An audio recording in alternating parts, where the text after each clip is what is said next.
Welcome to this episode of The Futureverse, brought to you by Intelligence Squared and YTREE. I'm Kamal Ahmed. YTREE was founded in 2017 to give their clients insights and advice about their money and life. YTREE calls this insight financial life intelligence. At the heart of this idea of financial life intelligence sits the vision of a world where wealth is defined by how you live, not what you have. That's where the Futureverse comes in, a space to explore the conversations, ideas, and insights that are driving change and shaping our future. Today, we're returning to our current theme in the Futureverse, redefining legacy. Last week's debate focused on the question of whether individuals are morally obligated to give much or all of their wealth away. This week, we turn to the how. So, you've decided you want to make a charitable donation, for example, but what is the most effective way to do so? I'm joined now by two expert guests to discuss this topic. Anna Josse is the founder and CEO of Prism, the Gift Fund, a charity which administers the giving of individuals, corporates, foundations, and groups of donors making significant gifts to charities all over the world. She set up Prism in 2005. With the aim of getting more money into the charitable sector. And she's certainly done that. Prism's donation income last year was £115 million, £60 million of which was donated around the world. David Duke is the founder of Street Soccer Scotland, a non-profit social enterprise that uses football to help create positive change in the lives of socially disadvantaged adults and young people. In 2001, David became homeless following the death of his father, until a chance sighting of an advertisement to join a football team provided the momentum to turn his life around. He was named the Sunday Times Changemaker of the Year in 2016 and was awarded an MBE in 2018. David and Anna, thank you both so much for joining me today, and hello. Now, we brought you together for this conversation about giving because of your differing and, frankly, complementary experiences in the charity sector. Anna, first off, through your work as the founder of Prism, you have advised countless high net worth individuals and been the facilitator of charitable donations around the world across multiple sectors. Tell us a little bit, first of all, about Prism, the Gift Fund. I just wondered, 2005, why did you start? And had you done lots of research before that moment when you opened the doors? Yes. So in the 90s, I set up around the British arm of an American-Israeli charity, Strengthening Democracy in Israel. And I learned a lot from the Americans. And in America, donor advised funds was a very common method of giving. In fact, today there's $175 billion of assets in donor advised funds in America compared to 1.65 billion sterling in the UK. So I saw those structures, and I learned a lot altogether about fundraising from the Americans, and did about a year and a half's worth of research, and decided, apart from a very large government bureaucratic machine, there was nothing targeting the mid-upper end of the market efficiently, effectively, swiftly, and set up Prism, the Gift Fund. And like lots of things, it took time and effort and energy, building, networking, convincing people this was a good method through which to give, educating not only donors, but private client intermediaries on what is a donor advised fund, which I'm still doing today. But over time, more and more people got to know about it, and banks, law firms referred clients, and clients referred clients, and it became a snowball effect. So David, coming to you, tell us about the story behind your charity.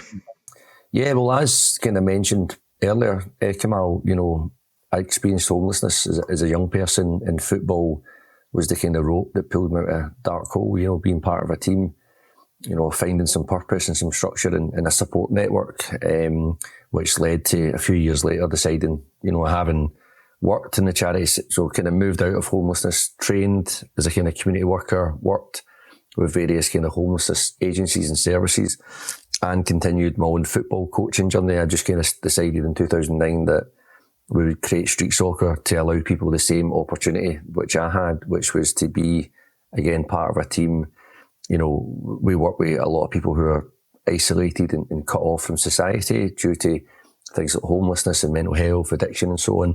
And, you know, in order to kind of create change, people need to connect, you know, and people need to be part of something. So the football allows people that kind of sense of belonging, that purpose, that reason to wake up in the morning.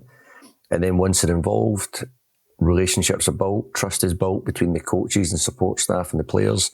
And then we start to integrate education and training and opportunities for people to move forward, largely done in partnership with a range of other charities who are all, you know, trying to achieve similar goals. So we kind of bring it all together for the greater good. And David, bring alive some of the people that you've met and supported on their journeys for the people who are listening and watching in to us today.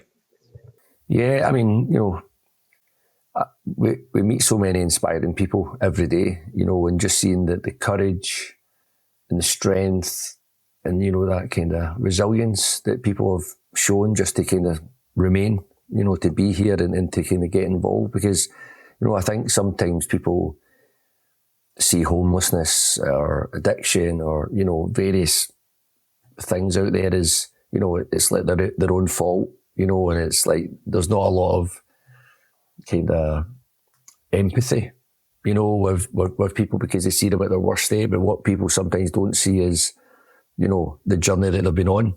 You know, the fact that often people say, oh, everyone deserves a second chance. But actually, if you look at the journey of some of our players, you know, coming through care systems and, you know, having no support whatsoever, you know, it's almost like a first chance they're getting because actually they had no chance of kind of living a kind of normal life based on their circumstances. But just in terms of, you know, we're speaking about London there. So one of our new staff members in London, Frankie, came through one of our refugee projects. So, you know, was captured in Sudan, managed to escape the militants, made his way across the border into Libya and then over to Italy by boat.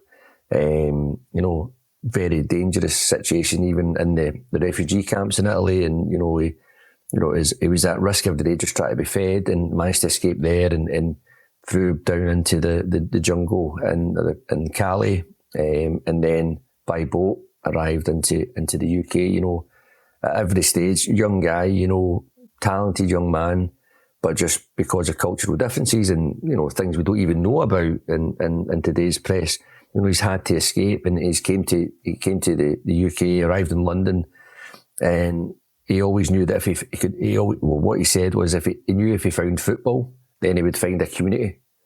And then he arrived at street soccer, got involved, captained our kind of England kind of homeless World Cup team, and then came back and then started helping get other refugees along and getting them support. So he became a mentor and a kind of volunteer, and he just recently got status, so he's now allowed to work here in the UK. So he's now setting up new projects for street soccer and using his own lived experience to kind of support others, you know. And he's a remarkable young man, and we're very honoured to have him on our team.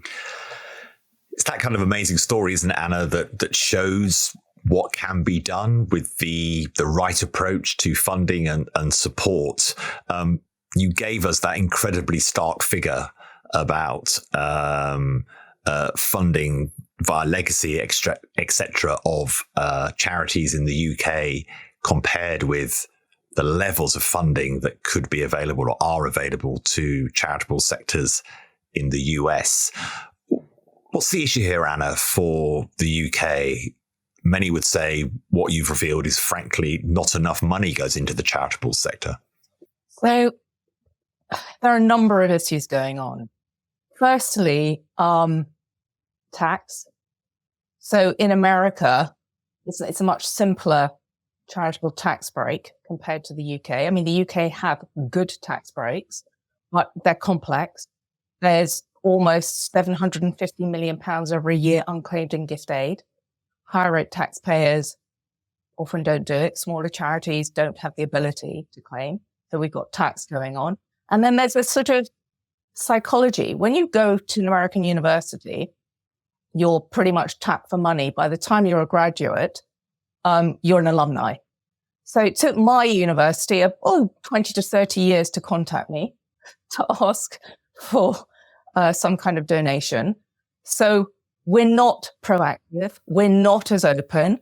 And very sadly, I'm afraid, and I speak to lots of fundraisers in the charitable sector, they're not very good at major donor fundraising. And if you look at the budgets of some of the very large charities raising 300 million, 500 million, about 8% is from major donors. Now, when the government was significantly funding through grants, okay, they were good at government grants, good at direct mail, but now we need to rely on major donors much more significantly. So there's a question of educating major donors how to fundraise, educating donors on the tax breaks, and really encouraging people to ask for money. Prism, the gift fund, created a white paper just before COVID, and NatSend did a survey.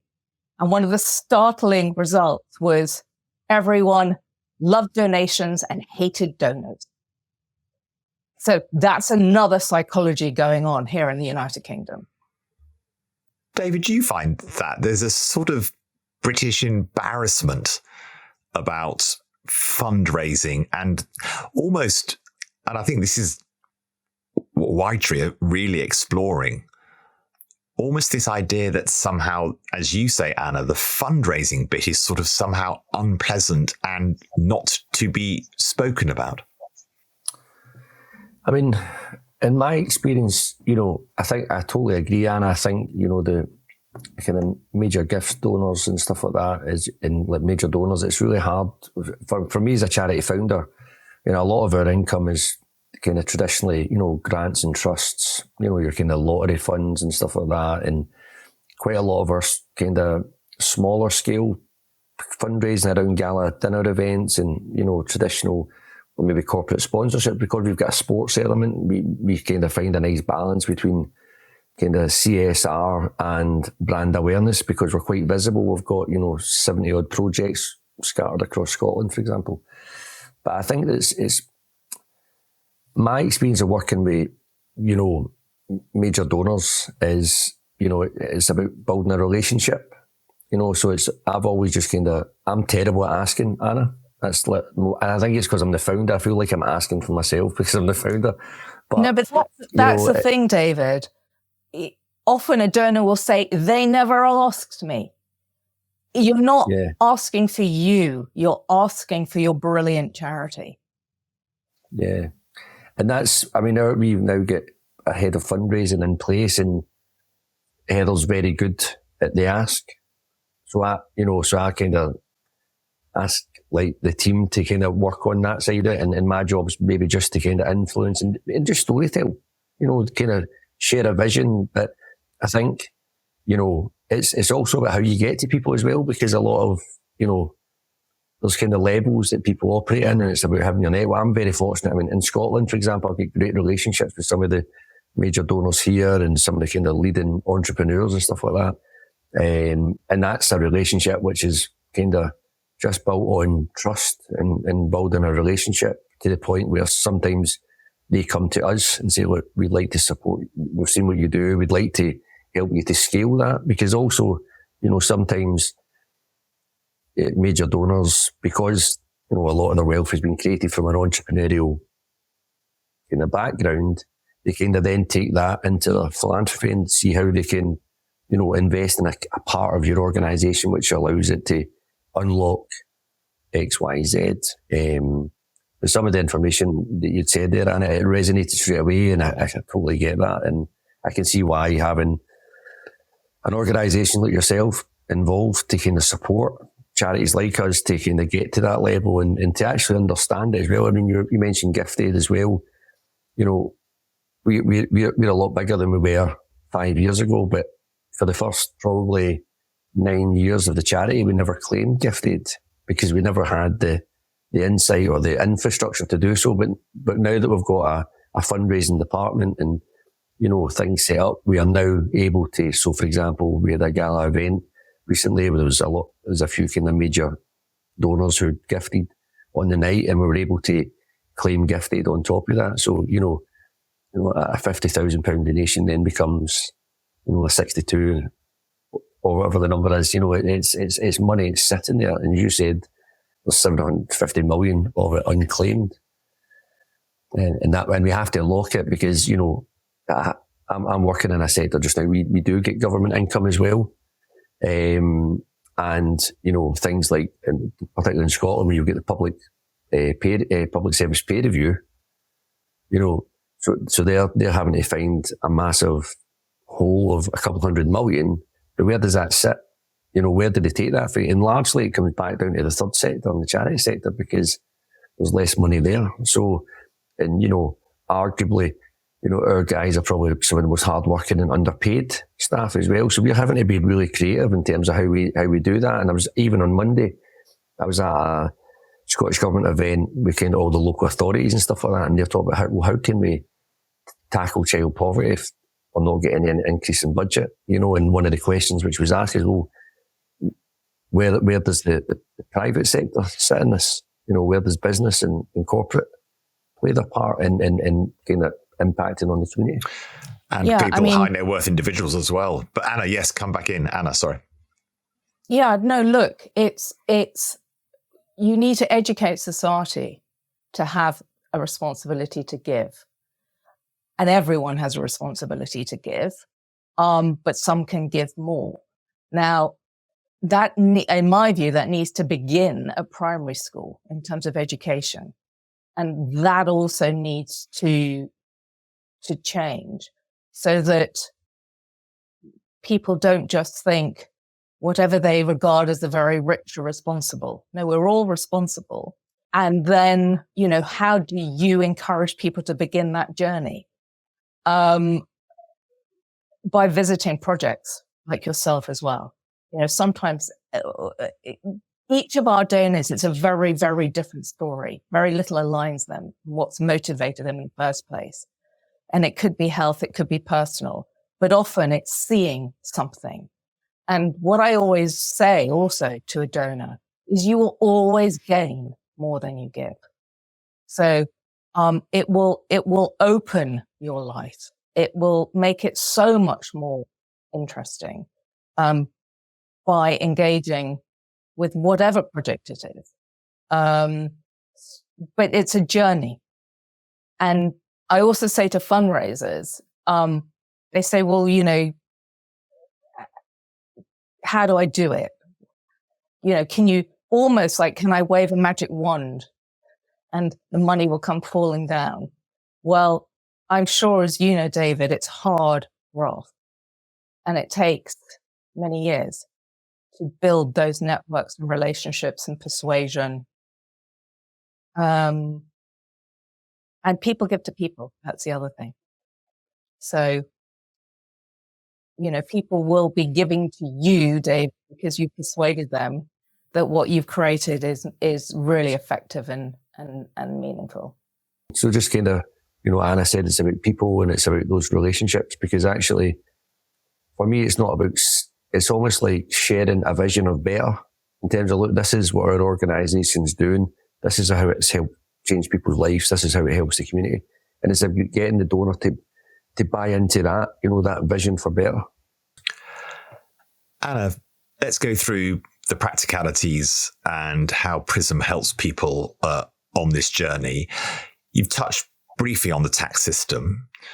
Take us through that bit specifically first. As you say, in the UK, it is more complicated than, for example, in the US, but not impossible. What are the key things that high net worth individuals, people who have access to wealth and want to make a difference to the society they live in, how can they approach the tax issue specifically? Well, first of all, there is the gift aid application to cash, a gift of cash. And of course, as a high rate taxpayer, not only does a charity claim 25%, but in their tax return, a high rate taxpayer may be eligible to also claim 25% on the gross donation. Now, if they don't have a record of it, if they don't have receipts, it doesn't happen. So I get people saying that they're sort of not aware of it. I mean, you'd think they would be really sophisticated people who are philanthropic, and then they get annoyed with their accountant. Why hasn't my accountant told me about this? And you talk to the accountant, and the accountant says, well, it's all very personal and a bit embarrassing. And if they've not given me any receipt, I don't think they've made any donations. Hence the beauty of a donor-advised fund like Prism, because at the point of gifting to Prism, we give them one receipt, whether it's cash or shares or property, one summary receipt per their accountant. So that's gift aid in cash. And then there are really amazing tax breaks around a gift of shares and property where you get full income tax relief and pay no capital gains tax. Now, they're very powerful, actually. There are also tax breaks around cash offshore for a resident non-dom who still earns income here, which I won't go into, but it's also very powerful. Legacies. The government in 2012 introduced something called Legacy 10. If you give 10% or more of your estate to a charity, the balance is taxed at 36 instead of 40%. So not only are donors and individuals not aware of all of this, nor are their private client advisors, but nor are the charities. How many charities put on their brochures, marketing material, please gift aid, sign here? But they don't say, oh, and you may also be eligible to claim a further 25% on this donation, and explain to them the other half of the equation. That's why there's almost 750 million unclaimed.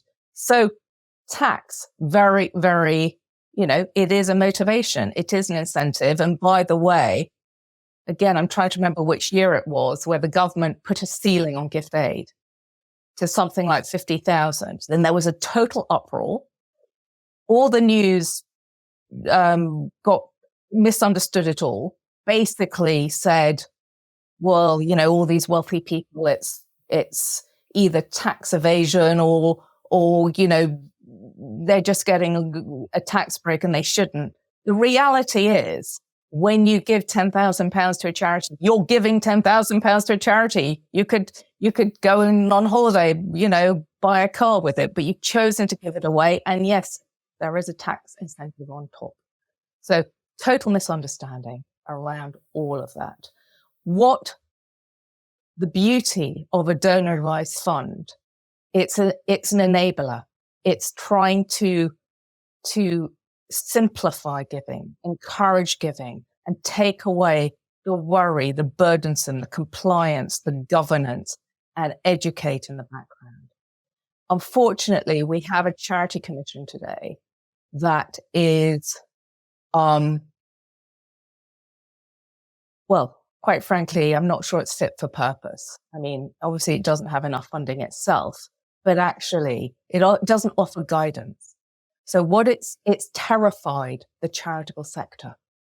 It's terrified itself around safeguarding issues, and there have been some bad safeguarding issues in the sector. But actually, people are so fearful to be a trustee. So it's very hard for charities or projects to set up.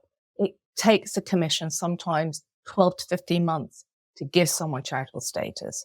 It then takes the banking system another year to create a bank account. So there are so many obstacles as well that one needs to navigate in wanting to create a charity or wanting to give to a charity or assessing a charity.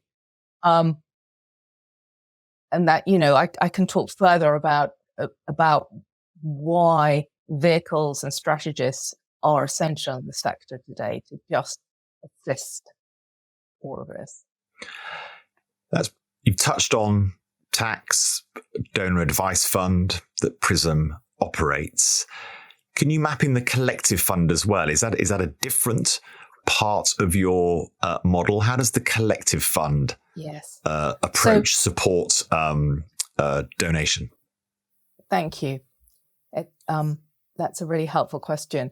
The history behind that is in 2015, we were referred, one of the banks referred a tragedy where someone's baby had been killed, and they quickly needed to raise money from friends and family. They were in no state to create their own operational UK charity. And so we were able to allow people to raise money tax effectively under Prism. And then the World Food Programme knocked on our door in July 2015 and said, we're owned by the UN in Rome. We're not a UK entity, but we need a vehicle to tax effectively raise money in time for the World Rugby in October 2015. ITV was sponsoring it. Government were matching it pound for pound. And so Prism became that vehicle. And then the refugee crisis in Europe broke in 2015. And lots of groups had started in Just Giving, which, is a very useful platform. But Just Giving said, we don't really send £150,000 to Calais and do that due diligence.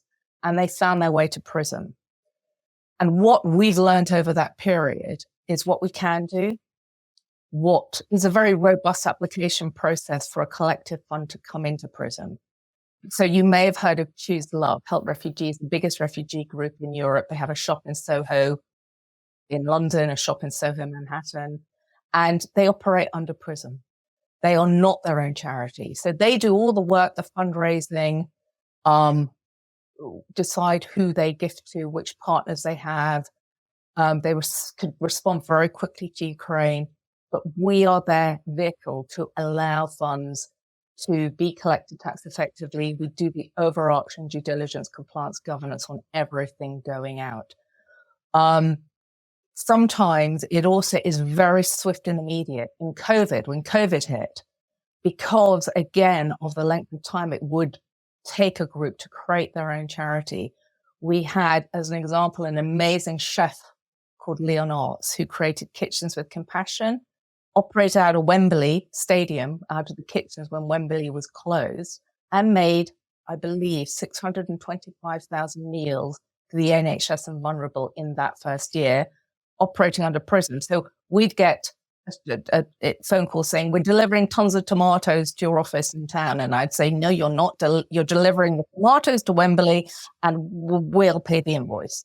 So that enabled Leon to get going. He's since left us. We incubated him. He's teamed up with the Felix Project. So that's a good story. We can incubate. And sometimes, people do leave because they have their own brand, their own operation. The collective funds are very public, very open, because they're fundraising. They have their own websites. But we are the overarching compliance and governance and enabler. So we'll help them navigate the rules and regulations of the Charity Commission and allow them just to get on with the joy of running their program and project. So you give advice, you give guidance, and also you have the emergency response mechanisms for many important issues. David, Anna touched on due diligence and the importance of knowing that charitable donations are effective. How do you look at that, David? How do you consider? I'm actually a trustee of a charity, the Media Trust, and it's something that we talk about a lot. How do you ensure that the money you do receive, the donations you do receive, are used effectively, and you can report back? Yeah, well, one of the key drivers of the board that we have in Scotland is, the kind of due diligence and governance is critical, and we've always tried to, make sure that, the balance of our central team and our programmes team is fair, so that, we know that the majority of investment goes directly on to kind of delivering the programmes. Because actually what we've tried to do is to keep kind of costs down, is looking at saying, well, there's some organisations who might not be able to give you cash donations, but they can then look at pro bono support and stuff like that. So we've tried to, looking at our travel. We've got a partnership with ScotRail, so all our staff can travel for free on trains and our players to events and stuff like that. You know, we get some pro bono legal advice, marketing and stuff like that. Stuff that traditionally charities might have to pay for. We've managed to get that in kind of pro bono partnerships, which just kind of means that, you know, we know that when investment comes in, we can kind of get the best kind of bang for our buck, as I would say. And in terms of reporting that, you know, we have a kind of strict kind of M&E system using Salesforce and using other kind of data collection to then put together reports that we can say, you know, in 2022, this is how many players we supported, this is the journey of the players, and here's some of the kind of stats to come out of that, and how many players, you know, moved into employment or didn't go back to prison or improved their mental health and well-being. So we can start to show you, you know, here's what where the investment went in terms of, and how that what impact was created. So donors can get, you know, regular updates in terms of using Salesforce, exactly, you know, what's been done on the ground. And David, is there a preferred way for wealthy individuals to connect and give for you? I mean, to be honest, I've always kind of left it up to them. You know, it's their investment. You know, we're always just kind of grateful for the support, but it's, you know, everyone's different. Some people just say, right, here, you know, I'd like to make a donation, you know, just put it into your core costs or whatever, or another donor may have an interest in, you know, criminal justice, you know, and looking at saying, look, I really want to create a programme which stops people from going back into prison. You know, so then we can start to tailor a particular project which is already part of the offer, which is, we'll do that. Or it could be an area, you know, it could be someone's from a particular part of Scotland who's got a keen interest in, you know, say Edinburgh, for example. So they want that, their donation to make an impact in Edinburgh. So then we need to say, right, okay, for £50,000, this is what we're going to do. We're going to set up a women's only support project. And then we can then say, this is where the money's went. This is the impact of it. I mean, I don't have a favourite as such.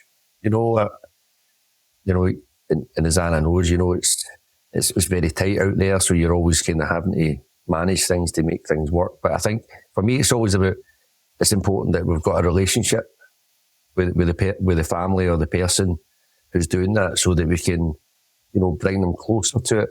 Just so, because I think a lot of things is, everything's built on trust. You know, those relationships, they're investing in you as an organisation, and you just want to have that strong relationship to say that this is what's happening. And then when you've got that relationship, as Anna knows, sometimes, you know, events play their part, you know, things like COVID and stuff that we just didn't, you know, see coming. So then you had to reach out to donors and funders saying, look, we're having to do this emergency response, whether it be meals or kind of technology to get out to players and support packages. So by having that relationship, you can actually say, well, this is what we're proposing. Would that be okay for you? And 9 times out of 10, it's fine. I often say to donors, you know, they want to assess charity. And there are all sorts of different metrics of doing that. There's something called the Balanced Harvard Scorecard, but what that's not taking into account is a personal journey or an emotional connection. And I often just say to the donor, if you just trust the charity, you know, yes, there is reporting and assessment, but in the end, if you trust that charity, they know best how to utilize the funds, actually, a lot of the time. And I also say to donors sometimes, you can't apply the same. It makes me very angry. In the charitable sector, they'll say administrative overheads need to be low because we want all our money to be used only for charitable purposes. But you need to pay your CEO. You need to pay a fundraising director. You need to actually, why shouldn't you have proper paid and decent overheads because actually then you will have a better functioning charitable entity. So that's another and it's also challenge. quite, you need to be entrepreneurial. Donors. Yeah, and the thing is, so sometimes people think, like, charities, it's just like, is that kind of old-fashioned? You know, it's just all volunteers who are given 3 hours of their time, you know, but actually, you know, to be a charity today, you need to be entrepreneurial. You need to, you know, be innovative in terms of, because, you know, policies are changing, governments are changing all the time, and we're in the middle trying to clean up the mess often. We need to be quite entrepreneurial and find the right skills.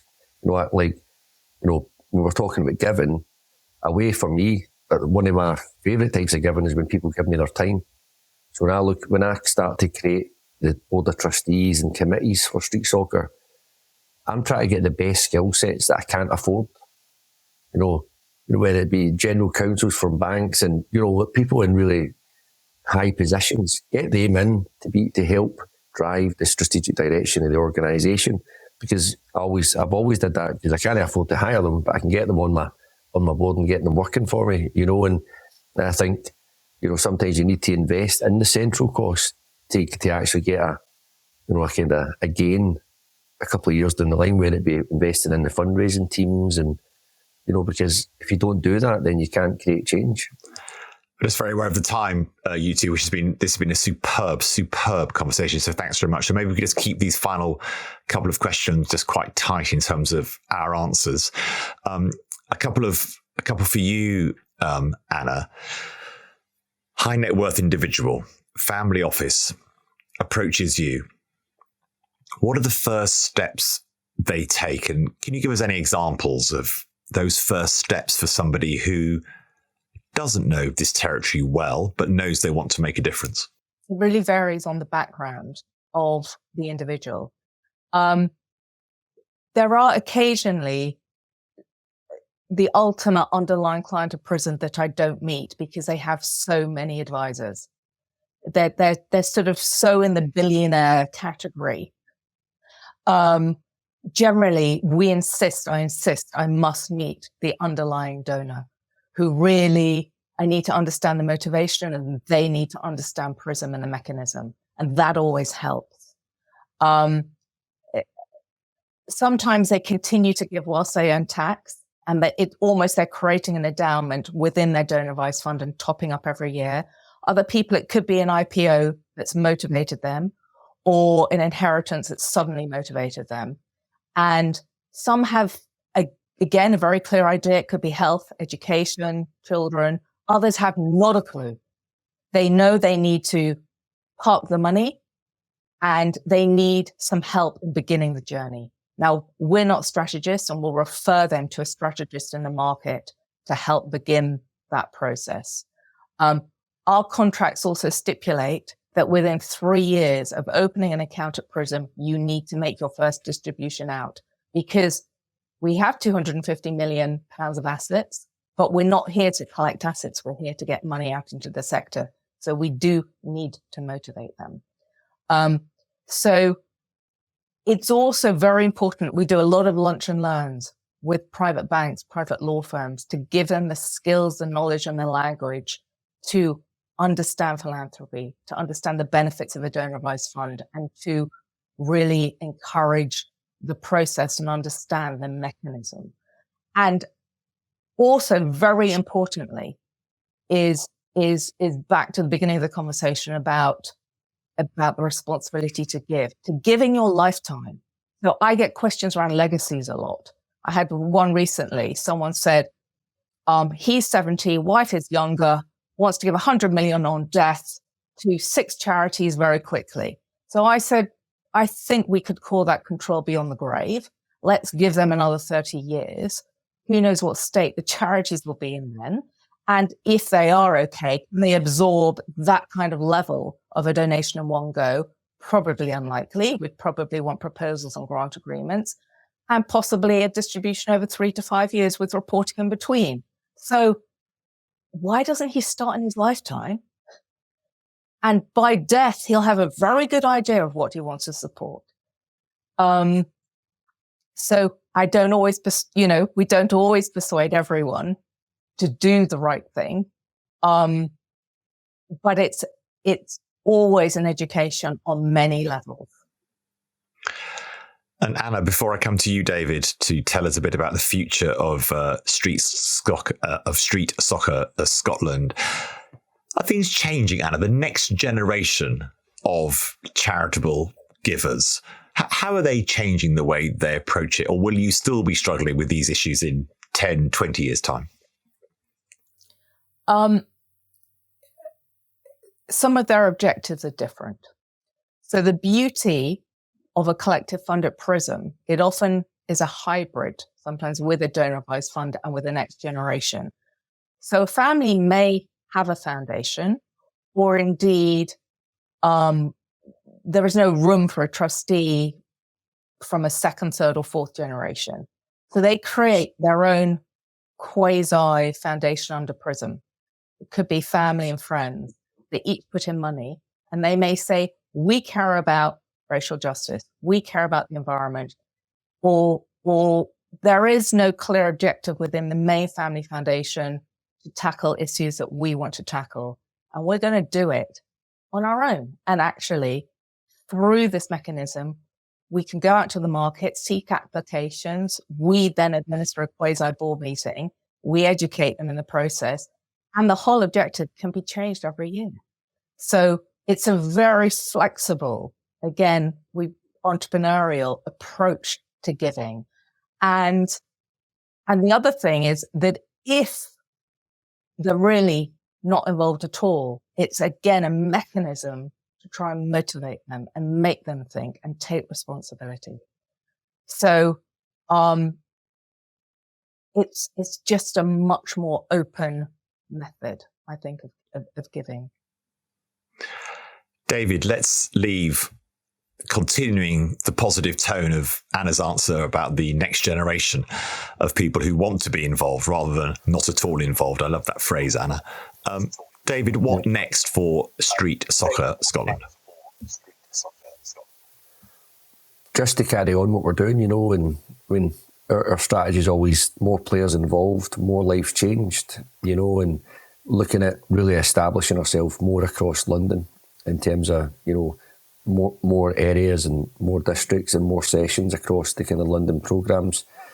We're coming at a time where, there's a lot of cutbacks in governments and stuff like that, and things are becoming a lot tighter. So really strengthening our partnership model and working alongside other charities rather than everyone kind of trying to do the same thing. Let's bring, because someone's journey starts here, but actually there's probably a number of organisations who can play a part in that person's journey to a sustainable life. So strengthening the partnership model, and then just trying to kind of do the right thing and build new relationships. David Duke MBE and Anna Josse, thank you so much for your time. What a fascinating conversation that was, rich with advice and prompts, and really an appeal to not be that group of people who are not at all involved. Let's remember that phrase after this fantastic conversation. Thank you, Anna and David, so much for all your time. Do join us again soon for another journey into the Futureverse. And in the meantime, for a different perspective on money and life, visit y-tree.com.